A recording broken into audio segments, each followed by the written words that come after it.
안녕하세요, 에디터 K입니다. 오늘은 영화 기생충의 각본집 스토리보드북을 한번 소개해 보도록 하겠습니다.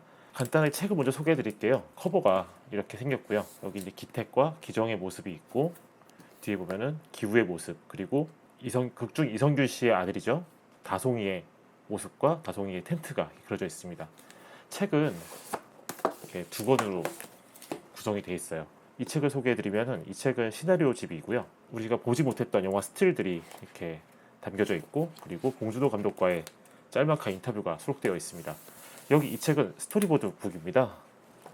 봉준호 감독이 직접 그린 스토리보드 북을 이렇게 한 책에 엮었고요. 영화에서 본 적이 없었던 부분들이 이 시나리오 집에 있었고, 그 시나리오에 적힌 부분 일부분이 또 스토리보드 북에 있었습니다. 그래서 오늘은 우리가 본 기생충과 이 원래 시나리오가 좀 어떤 부분들이 달랐는지 설명해 드리도록 할게요. 씬 넘버 5, 동네 마트 장면. 그러니까 주인공 기택 가족이 피자 박스 접는 일을 한 다음에 기정과 기우가 동네 마트에서 일종의 물건들을 사는 장면입니다. 여기서 주인공 기정이 가게 주인 할머니가 TV에서 하는 드라마를 보고 있으니까 물건들을 훔치는 장면이 기록되어 있습니다. 제가 이 장면이 흥미로웠던 거는, 처음에 기생충이 외국에서 공개됐을 때 칸 영화제죠. 그때 많은 사람들이 바로 그 전년도 칸 영화제의 황금종려상 수상작인 고레다 히로카즈 감독의 어느 가족과 좀 비교를 한 게 있었습니다. 그 영화 같은 경우도 한 가족의 이야기이기도 하고, 그 영화 속 가족들이 가난하게 살다 보니까 실제로 첫 장면에서 물건을 훔치는 그 가족의 아버지와 아들을 보여주거든요. 어떻게 보면 이 기생충 영화 속에서 기정이 슈퍼에서 물건을 훔치는 장면이 나왔다면은 외국의 비평가들은 정말 이 영화와 어느 가족이 되게 흡사하다고 생각을 할 수 있었을 것 같습니다. 여기서 바로 이어지는 장면인데요. 그 마트에서 장을 보고 기우가 기정이 돌아오는 과정에서 골목에 있는 영덕대게 식당을 보게 됩니다. 영덕대게 식당 속에는 길고 커다란 어항에 주황색 대게들 수십 마리가 긴 다리를 버둥거리고 있다, 이렇게 적혀 있는데, 시나리오에는 이걸 보고 기정이 와 되게 맛있겠다 라고 얘기를 합니다. 그러면 기우가 비싸, 이렇게 한마디로 끝내는데, 이 장면이 왜 중요했냐면은 이후에 되게 중요한 장면에서 다시 등장을 해요. 물론 시나리오에서만 등장을 합니다. 영화 속에서 기택의 가족 기우와 기정, 기택이죠, 이들이 부잣집을 내려오고 나서 자기네 동네가 물에 잠겨 있는 상황이었죠. 이때 기택이 자기네 반지하 집으로 들어갑니다.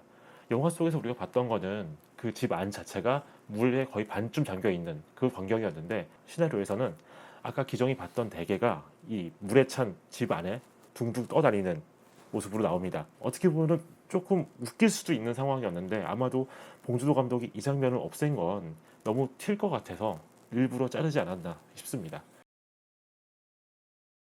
방금 그 기정과 기우가 마트에서 장을 보고 있는 와중에, 그럼 바로 그동안 집에서 기택과 그의 아내 충수가 무엇을 할까?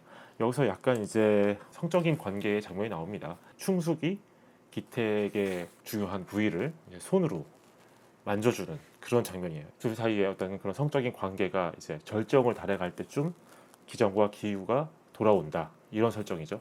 뒤에 보면 봉준호 감독이 이 장면을 없앤 이유들을 이제 설명하는 부분이 있어요. 우리끼리는 아리아리 시퀀스라고 불렀는데요. 집이 좁으면 부부끼리 정겨운 생활을 하기가 어렵잖아요. 자녀들이 잠시 슈퍼 간 틈을 타 부부끼리 민망한 행동을 하는 화들짝 놀라는 장면이죠. 초반부 군살 제거 과정에서 그 두 장면을 빼면서 산수경석이 집에 오는 시점을 앞당긴 거죠. 그리고 이 장면이 블루레이에는 들어갈 거라고 그렇게 말을 했습니다. 오빠 기우가 기정이를 일리노이 주립대학의 유명한 미술 강사로 소개할 때 연교에게 이름이 제시카라고 그렇게 얘기를 하죠. 근데 이 제시카라는 이름은 어떻게 지어진 걸까요? 기정에게 제시카라는 이름을 붙인 이유가 바로 이 시나리오에 나옵니다. 기우가 연교에게 소녀시대를 언급합니다. 소녀시대에 나온 그 누구지? 주얼리 사업도 하고 이러면은 이때 연교가 제시카라는 이름을 얘기하는 거예요. 그러니까 우리가 알고 있는 기적의 제시카라는 이름은 소녀시대 전 멤버죠. 제시카의 이름에서 나왔다는 걸 알 수 있습니다. 우리가 실제 영화에서 봤던 장면 중에 하나가, 어떤 사람이 산수경석을 어떤 냇가에 있는 곳에 갖다 놓는 그런 장면이 있었습니다. 당연히 생각할 때는 기우가 갖다 놓았을 거라 생각하지만, 이 시나리오 보니까 아니었어요. 산수경석이 최초로 발견되던 순간 맑은 시냇물 속 깨끗한 산수경석을 집어드는 누군가의 손. 근데 우리가 영화에서 봤을 때는 산수경석을 어떤 사람의 손이 갖다 놓는, 물속 갖다 놓는 걸로 봤었잖아요. 영화와 시나리오가 좀 다르게 나와 있는데, 여기에도 어떤 감독의 의도가 있었을 것 같고요. 기우가 이렇게 얘기를 해요. 그런데 이 편지는, 이 답장은 어떻게 전해드려야 할지, 영화 속을 보면은 이 대사가 나오지 않습니다. 근데 이 시나리오를 보면은 명확하게 이 편지가 어떻게 전달될지 모른다라는 게 나오고 있어요. 저는 영화를 보면서 가장 절망적이었던 부분이 그 부분이었거든요. 아니 기우가 아버지한테 저렇게 답장을 쓰는데 저 답장을 어떻게 전달할 것이냐. 자기가 기우가 모르스 부호로 적는다고 해도 그거는 저 집의 지하 공간에 있는 아버지는 볼 수 없을 테니까요. 첫 영화 시나리오 속에는 그렇게 명확하게 이 편지의 답장은 갈 수 없다라는 점을 명확히 하고 있었습니다. 콘티북을 보면 아까 말씀드린 대로 기정이 슈퍼마켓에서 물건을 훔치는 장면이 이렇게 그려져 있습니다. 그리고 지나는 오빠 기우와 거리를 걷는 길에 그들의 옆으로 보이는 영덕대게 식당이죠. 실제 대게가 이렇게 빼곡하게 그려져 있고요.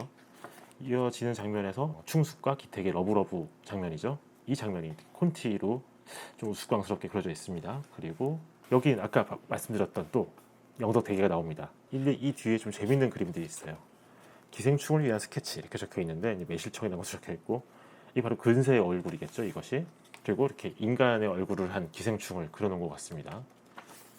그 외에 뭐 이런 그림들이 있고 이런 스케치들을 그려놓았습니다. 제가 어쨌든 이거는 현재 판매 중인 책이기 때문에 이것보다 훨씬 더 흥미로운 내용이 많지만 여기까지만 일단 설명을 드리겠습니다.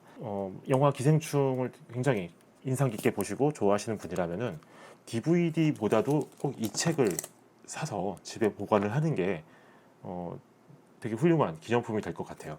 지금 판매되고 있을 때 꼭 주문하시기 바라겠습니다. 오늘 이상한 물건에 대한 소개는 여기까지 하도록 하겠습니다. 감사합니다.